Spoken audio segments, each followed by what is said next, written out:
Estamos en la predicación número... ¿Cuántos crees que hemos hecho ya de números? Hemos hecho un buen número de predicaciones sobre números. ¿Cuántas llevamos, más o menos? ¿Cuántas creéis? Bueno, estamos en la 20 ya, acerca de números. Nunca pensé que aguantaríais tanto, pero en realidad es que está siendo de bendición porque está escrita específicamente para nosotros. Primera de Corintios 10:1. Porque no quiero, hermanos, que ignoréis que nuestros padres todos estuvieron bajo la nube y todos pasaron el mar. Mas estas cosas sucedieron como ejemplos a nosotros. Pablo escribiéndole a la iglesia cristiana en el siglo I. Por lo tanto, está escrito también a la iglesia cristiana de nuestra época. Dios, de todo lo que pasó de siglos de historia del pueblo de Israel, eligió unas historias para ser ejemplo a nosotros. Por lo tanto, no es de extrañar que podamos disfrutar y podamos sacarle provecho a todas estas historias. Mike Winger lo explica así. Danny-san le pide a Mr. Miyagi que le enseñe karate para defenderse de los malos. ¿Os acordáis, no? ¿Y qué hace Mr. Miyagi? Lo pone a dar cera, pulir cera. Dar cera, pulir cera. Danny-san se impaciente y le dice: yo he venido aquí a aprender karate. Así que el pequeño Mr. Miyagi lo ataca y Danny-san se defiende ¿cómo? Dando cera, puliendo cera. Desarrollaba una memoria muscular, una fuerza adquirida dando cera y puliendo cera que le facilitaba después hacer algo mucho más complicado, mucho más complicado, mucho más elaborado. Estas historias elegidas a manos por Dios nos darán la habilidad suficiente para entender mejor lo que Jesús hizo por nosotros. Y así podremos glorificar a Dios al ver cómo lo tenía todo repensado, predestinado y planificado para estar con nosotros. Nos da una cierta memoria espiritual para poder entender no cosas nuevas, porque el Nuevo Testamento interpreta el Antiguo, pero sí ir más profundamente, entender aspectos que a lo mejor no entendíamos directamente anteriormente de leer estas historias. Porque al final, como dice Lyndon Duncan, ¿qué gana Dios con todo este jaleo? Lo de jaleo lo digo yo. ¿Qué gana Dios con toda esta rebelión?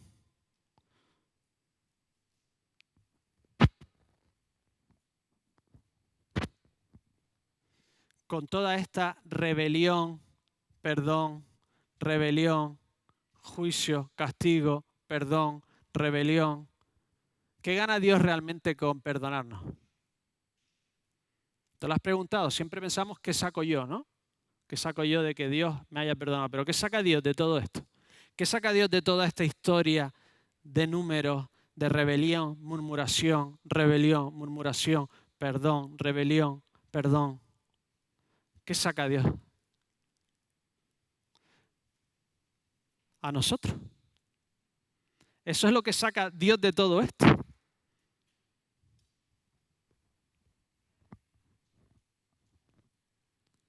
Esa es la historia de números. Que Dios quería a su pueblo, pero su pueblo en el fondo no lo quería a Él. Esa es la historia de la salvación de la humanidad. Que Dios te quiere a ti y en el fondo ninguno lo queremos a Él. Pero Dios no se conforma con dejar el pueblo de lado, dejarlo abandonado y desistir con él. Como un padre adoptivo no se deja ser rechazado por su nuevo hijo rebelde, como un que no se deja vencer por una planta que tiende a torcerse. Va a ir podando y podando y podando hasta que consigue que la mayoría del pueblo vaya en la dirección adecuada. Así que vamos a estudiar los escritos elegidos por Dios para que llegara a nosotros y darnos ejemplos y darnos enseñanza. Nos hemos quedado en el capítulo 21, en el versículo 22, la muerte de Aarón. Había muerto Aarón, ahora muere, había muerto María, ahora muere Aarón. Y si lees el texto, lo que más se destaca es que había muerto por el pecado, por la complicidad de Aarón y Moisés al golpear la roca 2 veces y presentarse ellos como los hacedores del milagro en vez de a Dios. Pero por otro lado, la muerte de Aarón se presenta como un funeral de estado, subiendo a un monte, ascendiendo a la presencia de Dios. ¿Sabéis la asociación en el Antiguo Testamento entre monte y Dios? Estabas más cerca del cielo, ¿no? Muriendo en la cumbre, de sumo sacerdote, con la respetable edad de 123 años, lo dice el número 33, número 33. Despedido por toda la congregación en peso, llorado por el pueblo 30 días, un funeral de estado y con un epitafio divino solo para unos pocos. Será reunido con su pueblo. Exactamente la misma frase que lo eleva a la altura de Abraham, de Ismael, de Isaac, de Jacob y después de Moisés. Y esto me encanta. Me encanta como ver un hombre tan fallido recibiendo tal honor. Este hombre que hizo un becerro de oro para la orgía matinal, se une a su hermana para derrocar a Moisés, se presenta con Moisés como el hacedor de milagros, es estimado, honrado y glorificado por el mismo Dios, despedido como un grande, llorado como un patriarca y redimido en su final. Y esto nos da consuelo a todos, porque Dios nos elige, nos salva, nos saca de la esclavitud espiritual y considera nuestra vida liberada. Colocádmelo vosotros, porque yo me lo intento colocar y sigue haciendo ruido. Vamos a darle aquí a Denis.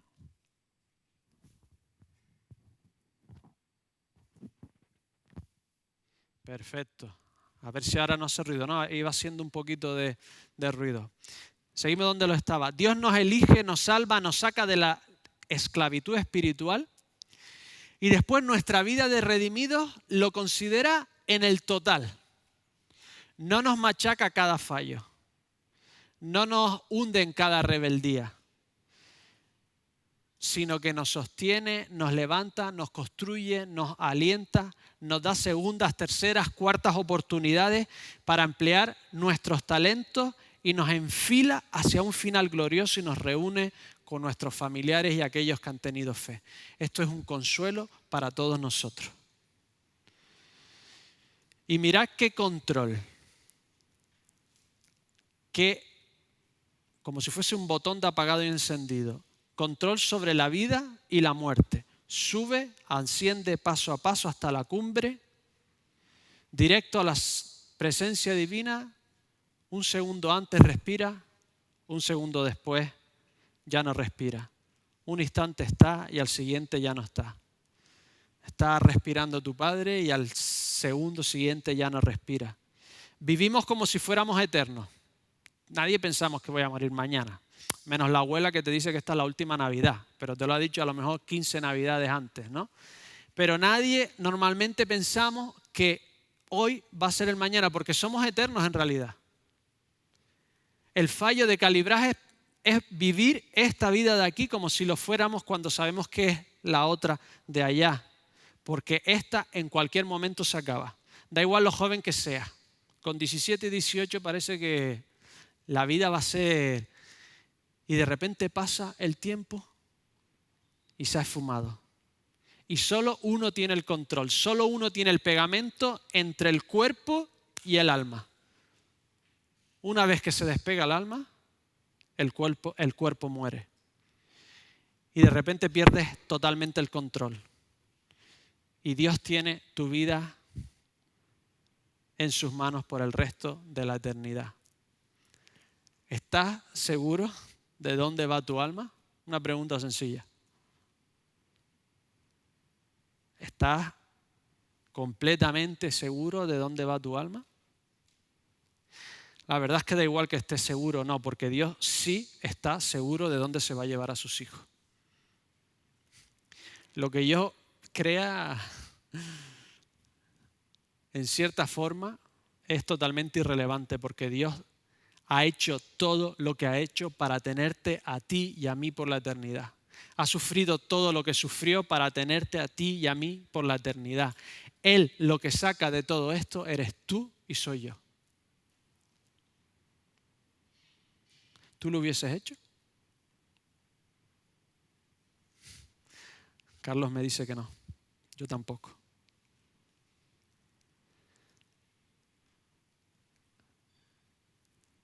Después de 123 años, el hijo de Aarón, Eleazar, me imagino que se sentiría un poquito como el príncipe Carlos, ¿no? Ha aguantado bastante. Por un lado te da la pena, ¿no? Y por otro dices tú, desnudan a su padre, se planta las ropas de sumo sacerdote y a la vista de todo el pueblo hay una sucesión.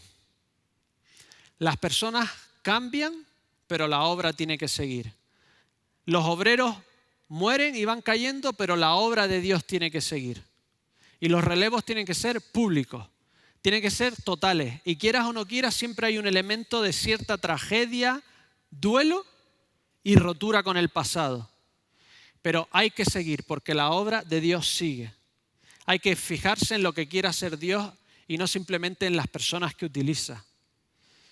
La necesidad de que la nueva generación empiece el viaje después de 40 años de una generación muriendo día tras día, se representa con este nuevo sumo sacerdote y ejemplifica que las promesas de Dios siguen vigentes y que la cercanía de Dios va a estar ahí y que la nueva generación va a conseguir sus sueños. Tenemos que avanzar y tenemos que saber que las que vienen detrás nuestro van a llegar mucho más allá de lo que nosotros hemos llegado. Y en cierta forma, no en cierta forma, y de forma total tenemos que celebrarlo. Así que el pueblo después del duelo emprende la marcha. Pero si leemos un poquito anterior, Edom no los deja pasar.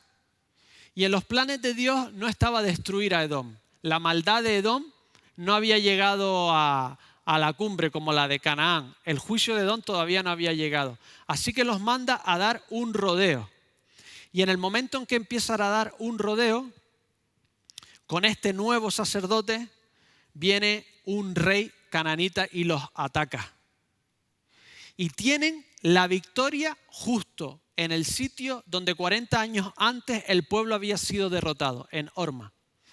40 años antes ellos habían elegido seguir a los 10 realistas y no a los 2 espirituales. Siguieron a los 10 espías realistas y no quisieron subir. Así que Dios le dice que no va a subir, que no van a ir a la tierra prometida y ellos quieren tomarla por sí mismos y son derrotados allí en ese mismo sitio. Pero ahora oran a Dios y consiguen victoria. Nuevo sumo sacerdote, nueva victoria, a conquistar la tierra. ¡Vamos! ¿Y qué hace Dios? Les dice que vuelvan de vuelta. Tienen que ir otra vez hacia el Mar Rojo. Al principio de todo del viaje, venga, por ahí porque tenéis que dar un rodeo. En vez de ir a la tierra prometida, tienen que darse la vuelta por donde habían venido hace 40 años. Un gran rodeo para alejarse temporalmente de la meta hacia el desierto y de nuevo en tierra árida, sin agua, con dificultades. Más de lo mismo. Nueva generación, viejos problemas. Y se produce en su corazón un desánimo total. 21:4. Después partieron del monte Hor, camino del Mar Rojo, para rodear la tierra de Edom. Y se desanimó el pueblo por el camino. Literalmente se le acortó el ánimo. Se les acabó la paciencia. La meta está allí y tú me mandas para allá. Más vueltas, más rodeo, más de lo mismo. Señor, pero es que está allí y tú me mandas allí. ¿Cuántas veces los rodeos divinos nos desesperan? ¿Cuántas veces nosotros estamos convencidos de que aquel es mi lugar y yo estoy aquí? ¿Cuántas veces sabemos que estamos donde no queremos estar y nos desesperamos porque Dios parece no darse cuenta de lo que tendría que hacer como un Dios sabio, omnisciente y poderoso? ¿Cuántas veces vamos a dudar de los planes divinos y no nos vamos a dar cuenta que lo importante no es dónde, sino con quién? ¿Qué pasaba si llegaban a la tierra prometida sin Dios? ¿Cuántas veces vamos a seguir enfocándonos en el dónde y no en el con quién? Lo importante era con quién estaban y quién estaba con ellos, no dónde estaban. Un desierto con Dios es un vergel sin Dios es un puro desierto. Así que desesperados, inician su 50ª murmuración contra Dios y contra Moisés. Es curioso que en la Biblia Dios acepta quejas, acepta preguntas, acepta que les pidas explicaciones. Y Dios lo soporta todo. Lees Salmos, Job, Dios lo soporta todo, te acompaña todo. Busca una solución temporal o te dice que te dice que hay una eterna. Pero lo que no soporta Dios es cuando tú lo acusas de maldad. Tú le dices que lo que está haciendo es por pura maldad. Números 21:5. Y habló el pueblo contra Dios y contra Moisés. ¿Por qué nos hiciste subir de Egipto para que muramos en este desierto? ¿Desde cuándo era la voluntad de Dios que el pueblo muriese? Le estaban acusando de lo que ellos producían ellos mismos. ¿Era la intención de Dios que murieran? ¿Los había dejado Dios esos 40 años? Después de murmuraciones, derrotas, rebelión, intento de apedreamiento, se levantaban por la mañana, salían de su tienda y Telemanacota había venido. Tenían todas las mañanas, 6 días en semana, el maná en su puerta, la nube en su techo, el fuego por la noche. Dios nunca los había dejado. Dios siempre estaba ahí con sus bendiciones. Pero ellos después de 40 años le llaman al maná literalmente algo sin sustancia, insatisfactorio o miserable. Menudos desagradecidos, menudos desgraciados, víboras venenosas. Los estoy describiendo a ellos y estoy describiéndome a mí mismo. Mira en perspectiva cómo describía el pueblo el maná. Salmo 78, 24 al 25. Hizo llover sobre ellos maná para comer y les dio comida del cielo. Pan de ángeles comió el hombre. Dios les mandó comida hasta saciarlos. Le llevo un amigo mío, guiri, jamón del bueno. Lo abre, le da casi repulsión y delante de mi cara, como si yo fuese el incivilizado, lo pasa en una sartén como si fuera bacon. Casi lo mato. ¿Cuántas veces despreciamos, ignoramos o malutilizamos las bendiciones continuas que nos da Dios? Me he cansado ya de mi mujer, de mi trabajo. Me he cansado ya de mi suegra. Me he cansado de mis hijos y de sus pañales. Me he cansado ya de mi iglesia. Me he cansado ya de leer la Biblia, de orar. Me he cansado del gel hidroalcohólico. Vaya increíble que me quite gérmenes.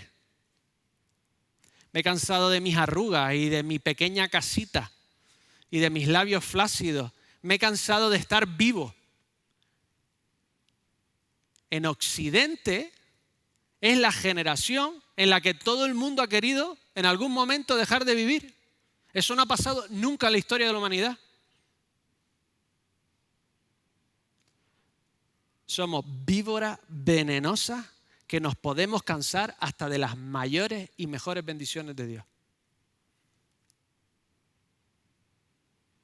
Y las podemos considerar insatisfactorias, livianas y miserables. Así que Dios les da lo que están ellos escupiendo.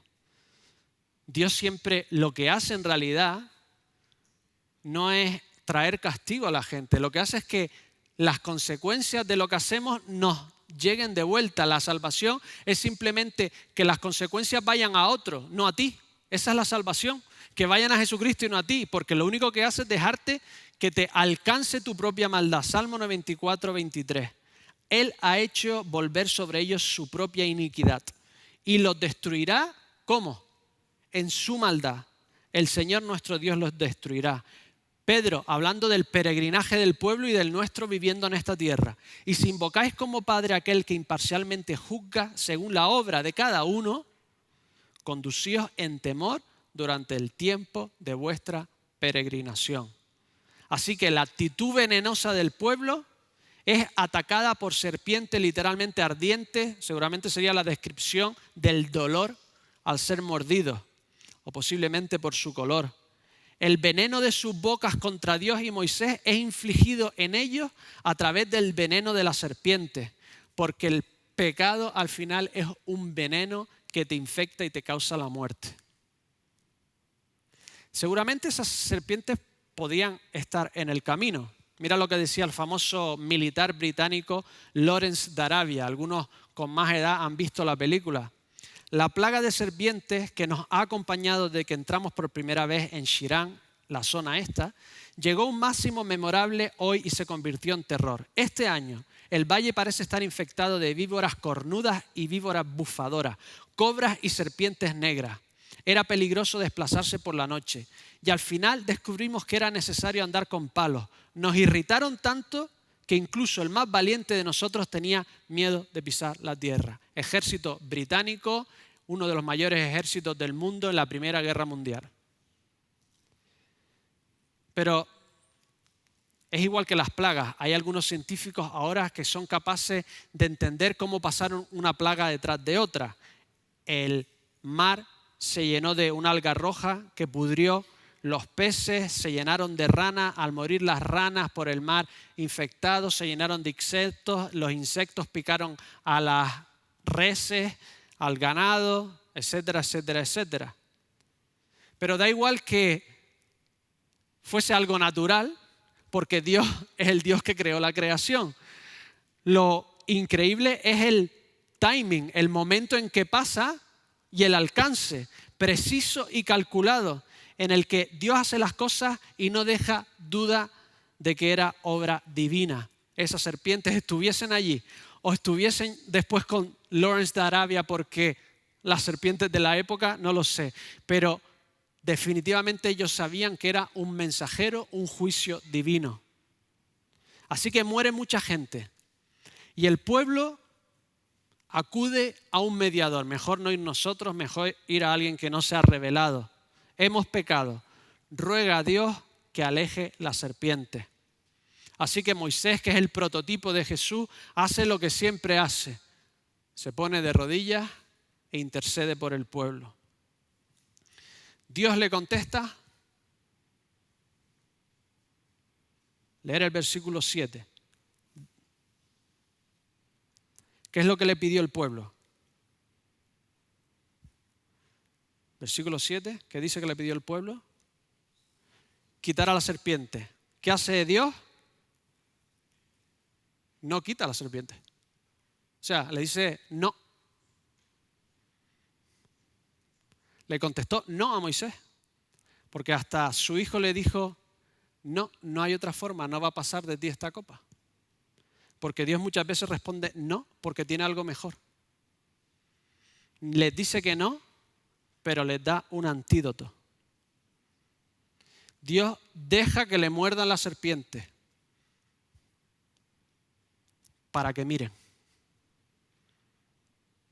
Dios deja que nos muerdan la serpiente, no nos la quita de encima.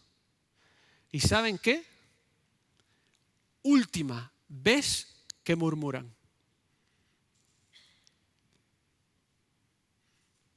Mano de santo, dirán algunos.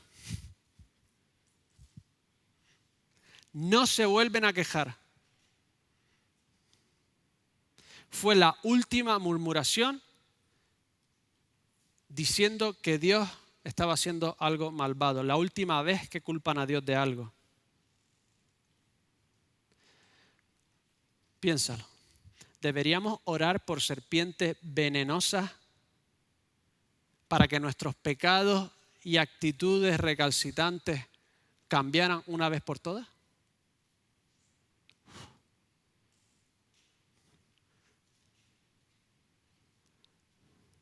Yo no me atrevo. Deberíamos orar porque las consecuencias de los que amamos pero no aman a Dios les lleguen. Siempre estamos orando que le quite la enfermedad, ayuda a lo que no sé qué.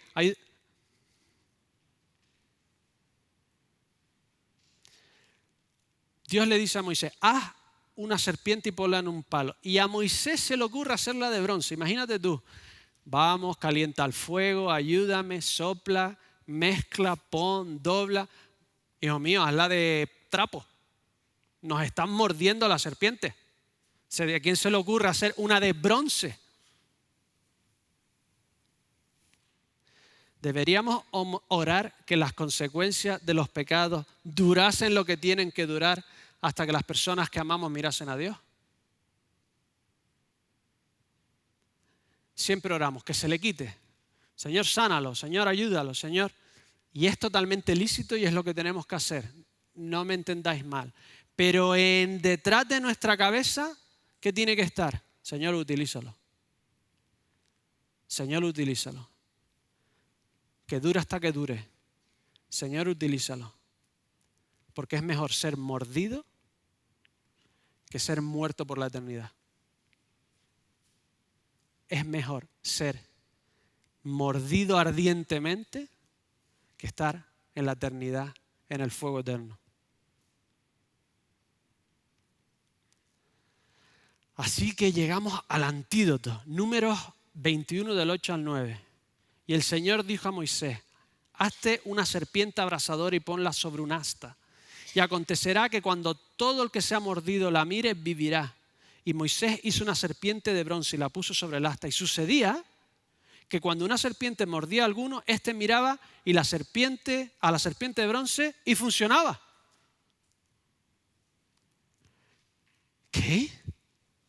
Tú estarías esperando un antídoto tomado, una pomadita y la solución es la causante del problema. Y todavía más extraordinario, ¿Jesucristo se compara con una serpiente?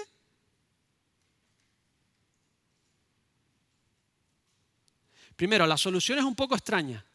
Spurgeon, comentando en este texto, decía algo así. A primera vista, esta solución es ridícula. Vaya tontería.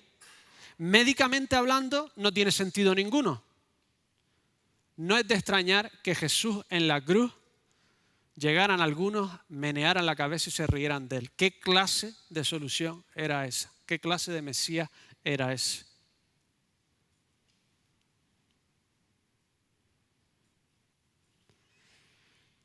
La serpiente en Génesis es poseída por el mal. En Levítico 11:41, todo animal que se arrastre es abominable, por lo tanto símbolo del pecado. Moisés demuestra su dominio sobre dios egipcio de serpiente de la fertilidad, demuestra su dominio. Algunos creen que los sacerdotes utilizaban una serpiente que se quedaba como muerta dura y cuando se relajaba ya, pero el de Moisés se come a esas dos.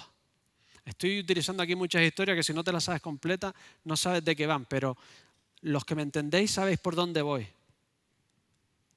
¿Podemos utilizar esto como tipología de Jesús?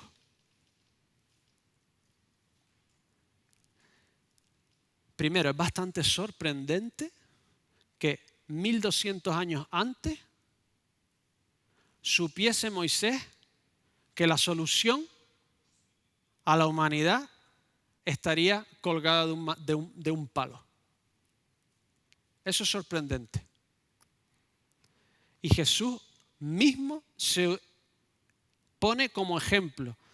Juan 3:14. Y como Moisés levantó la serpiente del desierto, así es necesario que sea levantado el Hijo del Hombre. Yo tengo que ser igualmente levantado. ¿Qué está pasando aquí? ¿Qué está haciendo Jesús? Pongámoslo en contexto. Nicodemo, el fariseo, viene de noche. Los fariseos eran todo acerca de cómo aplico la ley, qué cosas prácticas tengo que hacer para aplicar la ley. Y le dice, nadie puede hacer estas cosas si Dios no está con él. En cierta forma, ¿qué tengo que hacer yo también para poder hacer algo de lo que tú haces? ¿Cómo puedo hacer lo mismo? ¿Cuál es el método? ¿Qué rutinas tengo que seguir? ¿Qué obras tengo que hacer? Era la gran pregunta de la gente. Juan 6:28. ¿Qué debemos hacer para poner en práctica las obras de Dios? ¿Qué clase de ritos, de rituales tenemos que hacer para cumplir las obras de Dios? Y Jesús inmediatamente ni le contesta y lo transporta de algo físico, algo práctico, algo que tengo que hacer, a el mundo espiritual. No hay que hacer nada, lo que tienes que ser engendrado espiritualmente de Dios. Lo que tienes es que Dios hacerte renacer espiritualmente otra vez. No es algo físico que hace, es algo espiritual que hace Dios en ti. Así que igual que ellos tenían que aplicar fe en la serpiente, ¿por qué me muerde una serpiente y yo mirando algo me voy a...? No tiene sentido. Lo que estaban haciendo era, después de un montón de acciones físicas, un montón de castigos para que se intentaran dar la vuelta, el cambio final fue teniendo fe en lo que Dios hacía. Y eso es lo que está diciendo Jesús. Tenéis que pasar de querer vivir una vida, de tener un método, de tener una dieta, una nueva forma de pensar. Lo que tenéis que hacer, la solución a tu muerte física y espiritual, es fe en el que fue levantado en la cruz. Esa es la solución total. Me está mordiendo físicamente, me muero. ¿Cuál es la solución? Algo espiritual, algo que es fe en Dios. No acción, no remedio, no posición de yoga de la grulla, no estilo de vida, resolución, terapia o dieta nos va a librar de la muerte. La intentamos alargar, pero ninguna nos va a librar de la muerte.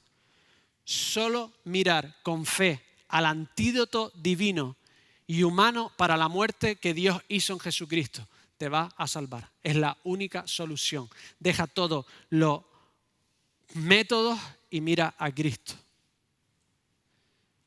Y es tan fácil, tan simple, que la mayoría del mundo no se lo cree. Mira lo que dice Derret. El remedio es demasiado fácil, demasiado bueno para ser verdad y desafía las leyes naturales de causa y efecto. No tiene sentido en términos humanos. Es ese precisamente el punto, eso es lo importante.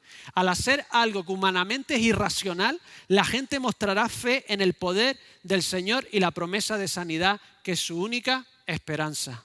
Tenemos que pasar de lo físico a lo espiritual. Primera de Corintios, porque la palabra de la cruz es necedad para los que se pierden, pero para nosotros, los salvos, es poder de Dios. Porque todo lo físico al final es algo, está dominado por algo totalmente etéreo, espiritual. Las ideas, lo que mueve el mundo, ¿qué son? Las ideas. Estamos destrozando el mundo, ¿por qué? Porque tenemos la idea de que tenemos que estar cómodos y tengo que estar a 22 grados cuando fuera hay 42. La idea de que yo me merezco mi comodidad. El mundo sigue leyes etéreas inmateriales. ¿Qué es la gravedad? ¿Por qué estamos pegados al suelo? Tú pregúntale a un científico qué es la gravedad y te da una forma, pero le dice, ¿pero qué es? Nadie sabe lo que es la gravedad en realidad, por qué eso funciona así. Simplemente sabe que eso va así. El mundo, el universo, en realidad está gobernado por leyes que no son físicas. Porque lo espiritual es realmente lo que lo domina todo. Es la solución para todo lo humano, para su espíritu y para su cuerpo. Tenemos la solución divina a todo y es fe en Jesús. Tenemos el antídoto a absolutamente todo y es fe en Jesús. No hay más.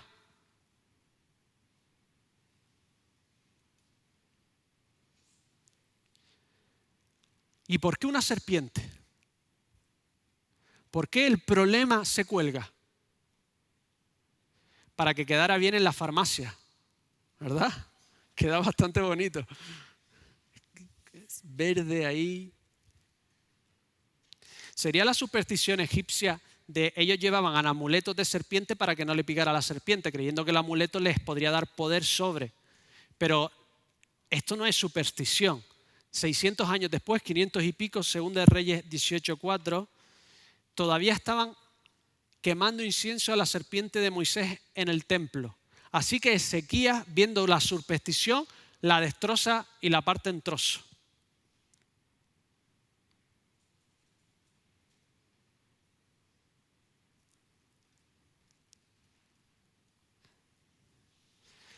¿Por qué la serpiente? Porque en la cruz la maldad se crucifica para acabar con ella. La muerte se mata. 2 Corintios 5:21. Al que no conoció pecado, le hizo pecado por nosotros, para que fuéramos hechos justicia de Dios en él. Isaías 53 dice que el siervo tiene que sufrir, tiene que cargar con nuestras enfermedades, nuestros dolores. Le tuvimos azotado, Él fue herido por nuestras transgresiones, molido por nuestras iniquidades. El castigo por nuestra paz cayó sobre Él y por sus heridas hemos sido sanados. Pero en el 52:13, justo el anterior, que dice, mi siervo prosperará, será enaltecido, levantado. En griego, tú eres enaltecido, levantado es la misma palabra. Te levanto o te glorifico. Y Jesucristo lo dice varias veces, yo tengo que ser levantado para ser glorificado. Y seré levantado para sufrir, para acabar una vez y por todas con el pecado del mundo. John Stott no se contentó con tomar nuestra naturaleza sobre Él, hablando de Jesucristo, obviamente. También cargó con nuestra iniquidad. No solo fue hecho carne en el vientre de María, fue hecho pecado en la cruz del Calvario. Jesús se hizo pecado. Para solucionar, Él se convirtió en el problema. Para solucionar el problema, Él se hizo problema de crucificarlo para siempre y quitarlo de nosotros por toda la eternidad. Y todo por puro amor. Por no dejarnos como estábamos, sino transformarnos para poder disfrutar de nosotros para siempre. Dios se quiere glorificar a sí mismo. ¿Y cómo lo hace?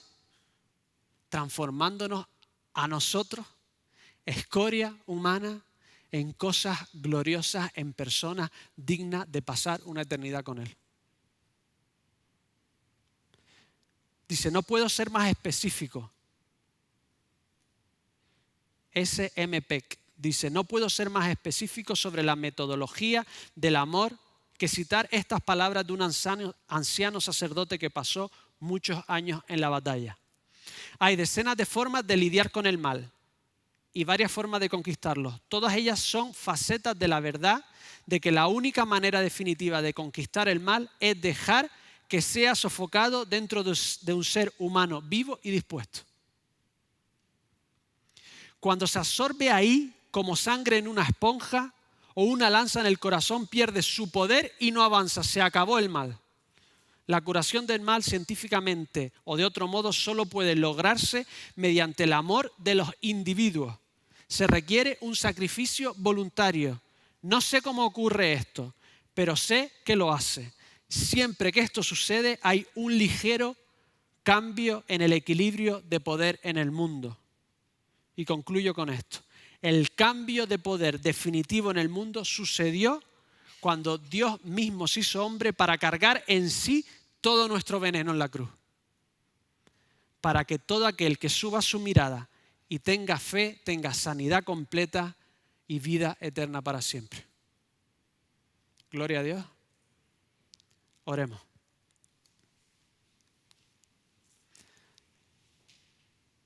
Dios de los cielos, yo no lo hubiese hecho, pero tú sí. El creador de la vida cargó con el pecado y la muerte, con nuestro veneno. Te hiciste el problema que nosotros habíamos creado. Te convertiste en aquello en que nosotros nos habíamos convertido. Cargaste en la cruz todo nuestro veneno.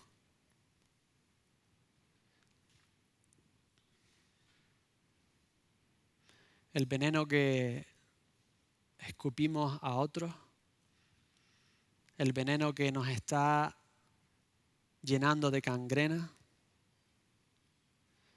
Señor, gracias por hacerte pecado en la cruz para llevar todos nuestros pecados. Gracias por hacerte uno de nosotros, por vivir una vida inocente y cargar en la cruz toda la culpabilidad de la humanidad. Señor, gracias porque eso no te humilló, sino te exaltó hasta lo sumo. Y resucitaste, Señor, y nos prometes que la solución a nuestra vida física y espiritual estará en ti. Te bendecimos por ello en esta mañana. Si alguno no ha pedido el antídoto, si alguno no ha dejado descargar su veneno en ti, te pido que digas estas palabras en esta mañana. Dios de los cielos, sáname. Dios de los cielos, carga con mi maldad. Jesucristo, límpiame de mi pecado. Dios, carga tú con el veneno de mi alma. Hazme nuevo. Hazme renacer. En el nombre del Señor Jesús. Amén.